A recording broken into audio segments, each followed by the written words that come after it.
everyone, and welcome to Thorough Newspaper Analysis, which is brought to you by LawSeco. So today we will be discussing two articles. The first is from the Indian Express. Also, we have a similar article in the Hindu as well. So this article is titled as "Rules Without a Law," which talks about the limitations or the repercussions of the recent OTT guidelines that we have for the OTT platforms. So what are the drawbacks of this? We'll be discussing here. And the second article is from the Hindu, which is titled as Lateral Entry into Bureaucracy, Reason, Process, and Controversy. So here we'll be discussing that what do we mean by the lateral entry in the civil services and what are the controversies regarding the particular event. Then thirdly, we have the news and flash column for a prelims exam. So here, this is an announcement for you all that we are relaunching our project Maverick, which is our Clat preparation project. So if you're interested in this particular exam, then definitely go and subscribe to our sister channel, which is called as LawSeco Clat Prep. The link to this channel is there in the description box below. Then we have other courses as well. You can have a look at them too.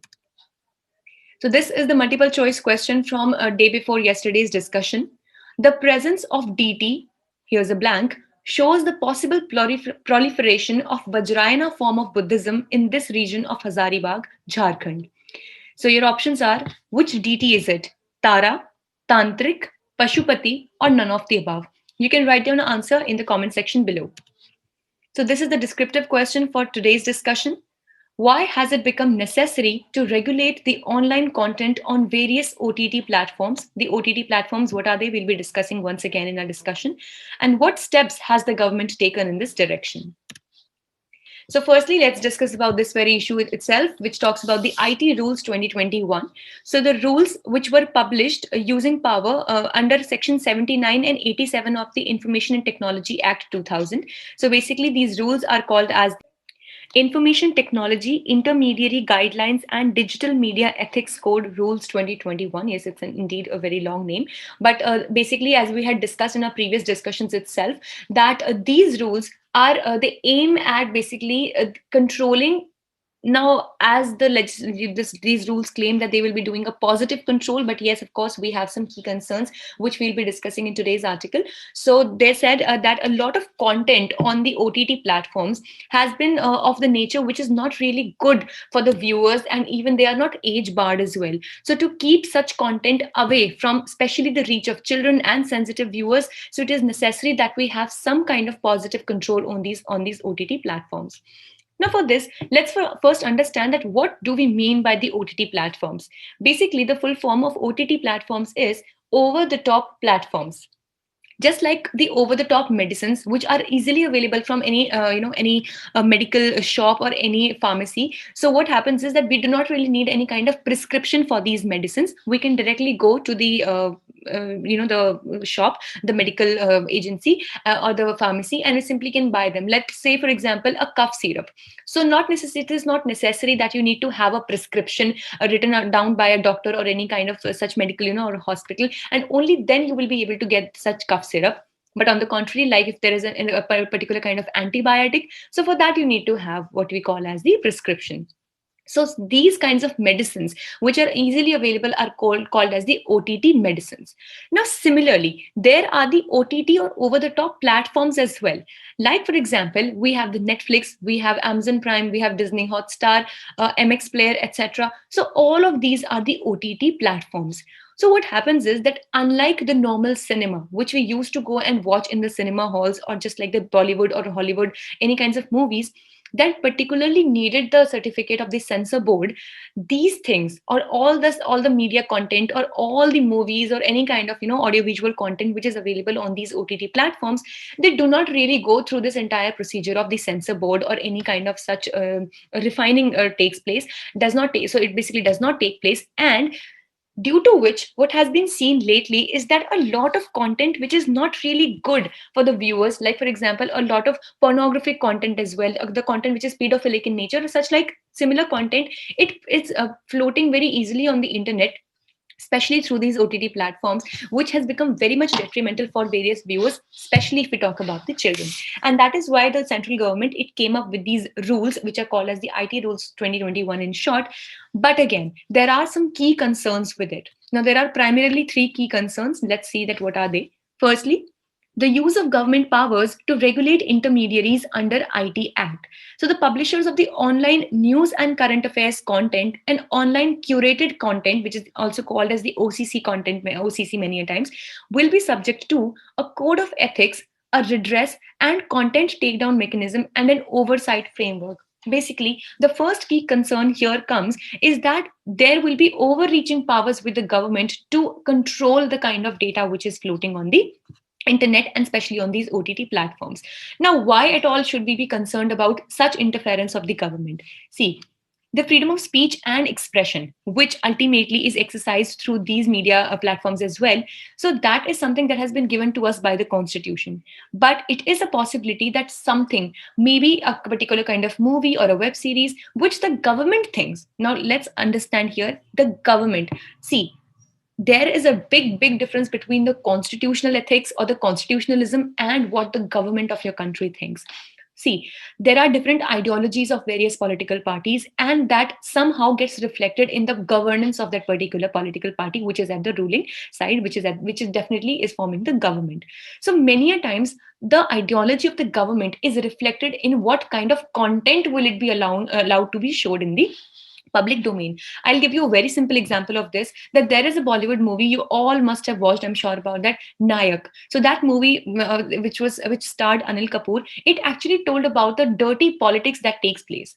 Now, obviously, it was something that might be sensitive for various viewers, but ultimately, it has some kinds of relevance and it has some kinds of connectivity with the real kinds of politics that prevails in the country.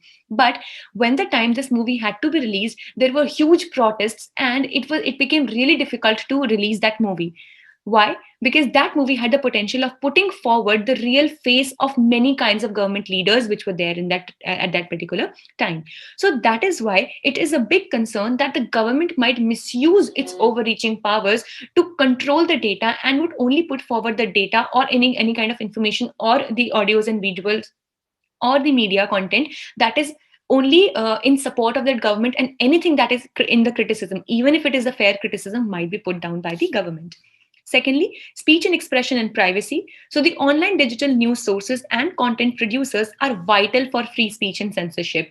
And the rules require removing of end to end encryption. So, what happens is that by end to end encryption, we mean that if a particular data or any particular video, any content, media content, it moves from one source to another. Like, for example, even our WhatsApp messages are end to end encrypted. So, which means that nobody sitting in the middle of that particular conversation can hack it and break it and see that what conversation was going on. And similar thing goes for this content as well. And here the rules require the removing of this end-to-end encryption, which means that in the middle path also there is a possibility of hacking or even deciding as to what content will be there, and the middle path breaking down can be taken place. So which will ultimately hamper the speech and expression, the right that we all have, and also even the privacy of the viewers and even the content creators as well is put at stake. And thirdly, such regulation must be through proper legislation. Now, what they are saying is that if at all there is a dire need to come up with such rules or guidelines or regulations, then it should be done through proper legislation where proper discussion and debates take place regarding this, and it is aimed to create fair, just, and resilient rules for a more civil society online. So basically, at all, you have to make such regulations. So it should be done by complete consensus in the House of the Parliament or the state legislature. So this is an important thing which we should keep in mind. So these are sections 79 and 87 of the IT Act 2000, which talk about the exemption of liability for intermediaries. That is, that provides a safe harbor, or we say a safe haven to them for unlawful content on their platforms shared by third parties. And the logic behind this is that the intermediaries have no control over the relevant content or information on their platforms, but merely enable sharing of the content. So basically, for example, they say that there are various websites that provide some kind of content or data which can be considered to be as the intermediaries. So the only function that they play is of bringing that content in front of the public domain. So they are not the ones who are creating that content, and thus they have no control over it. But still, they have been published, and so this power has been used by the government in the IT Act 2000.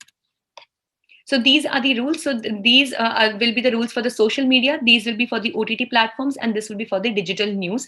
So you can go through these. Like for example, if we talk about the OTT platforms, so they will self-classify the content into 5 age-based categories under like universal, then we have adult, and then like we have the 7 plus, 13 plus, 16 plus. So these will be done. So you can go through these also. This is section 79 of the IT Act. With this, let's discuss the second article for the day, which talks about the lateral entry into bureaucracy. So by lateral, basically by lateral, what do we mean? That comes at a later stage. So that is the kind of entry which we are exactly talking about in here. So last month, which was just like yesterday, February 2021, UPSC, which is the Union Public Service Commission, issued an advertisement seeking applications for posts of joint secretary and director in central government departments, which are all unreserved posts. Now here, by unreserved post, we mean that there is no reservation whatsoever for any kind of SC, ST, or OBC classes of the citizens. So these are all unreserved seats, and they are very limited seats. Approximately there are 27 seats which are there in the director of central government departments, and I guess if approximately 3 seats that are available in the joint secretary. You can go through the entire notification if at all you're, if that concerns you, or that you need to know about that. So what is important for us is to understand that what is the lateral entry. So Niti Aayog in 2017, in its 3-year action agenda, recommended that the induction of personnel at middle and senior management in the central government or the central secretariat may take place. Now here, one thing that we need to understand is that the lateral entry is at the later stage, and that is why we're talking about calling it as to be the lateral entry. So which comes, after a particular stage. So this only is allowed for the middle and senior management post in the central government or the central secretariat. Now, one thing that we need to understand, that at the starting stage or at the first stage, at the beginning stage of the UPSC, the induction takes place through the exam, which we very famously known as the civil services exam, through which the IAS, IPS, and other officers or the bureaucrats are selected. But only at the middle and senior management level, this lateral entry would be allowed. So that it is aimed at achieving the twin objectives of bringing fresh talent as well as augment the availability of manpower. Now, the very the biggest purpose is to basically have fresh talent and specifically about the expertise. So what happens is that if at all a lot of cyber crimes are going on in the country, maybe let's just take it as an example. So what happens is that if we need a particular person who is an expert in the cyber laws and can actually help the government in execution of these laws or even in the framing of these laws, so the lateral entry would actually allow an expert to move on to these posts, and thus we will be able to have an expert opinion in this direction. So that is why, firstly, it helps in bringing the fresh talent to bring in expertise regarding some topics, and also it increases the availability of manpower, that is the force that we have for carrying out the various laws. Then in 2019, 9 individuals were recommended for these posts. But now here there are some criticism as well. Firstly, no reservation for SCs, STs, and OBCs. So keeping in mind maybe the less number of posts that are available or whatsoever some reason, there are no reservations that have been provided for the SC, STs, and the OBCs.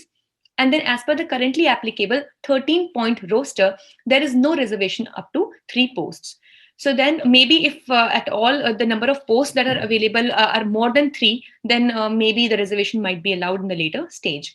Then in a single post cadre, reservation does not apply, then undermines the UPSC selection process and opens door for nepotism. Now, these are some problems which will be probably always associated with such steps, that nepotism. Now, where we think that a person who might not be really that talented and who might not really have that much of expertise, but if he has any kinds of relations with some people who are already sitting in the office, or the people who recommend the board that recommends such posts, maybe there are chances of nepotism as well. And also it undermines the UPSC selection process, because otherwise the people who serve in the civil services, they are the ones who are chosen with after clearing such important exam of the civil service, such important as well as tough exam of the civil services. But this might undermine the very process of the UPSC selection.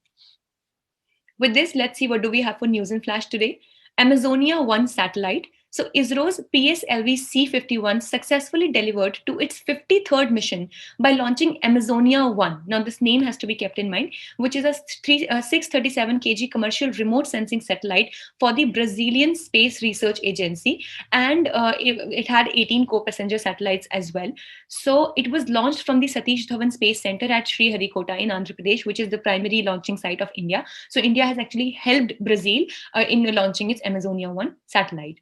Secondly, National Science Day was yesterday, which was 28th February. It is observed to commemorate the day when scientist C.V. Raman invented the Raman effect, for which he won the Nobel Prize in 1930. So the day recognizes the contributions of scientists towards the development of the nation, and the theme for the year 2021 is Future of the STI, which is Science, Technology and Innovation, Impacts on Education, Skills and Work. So this was all for the day. We hope it was a good session for you. Do subscribe to our channel, Clat Prep, if you're interested in the preparation of this exam. Also, the link to our Telegram group where you can find the slides, the PDF of these slides is there in the description box as well. Thank you so much.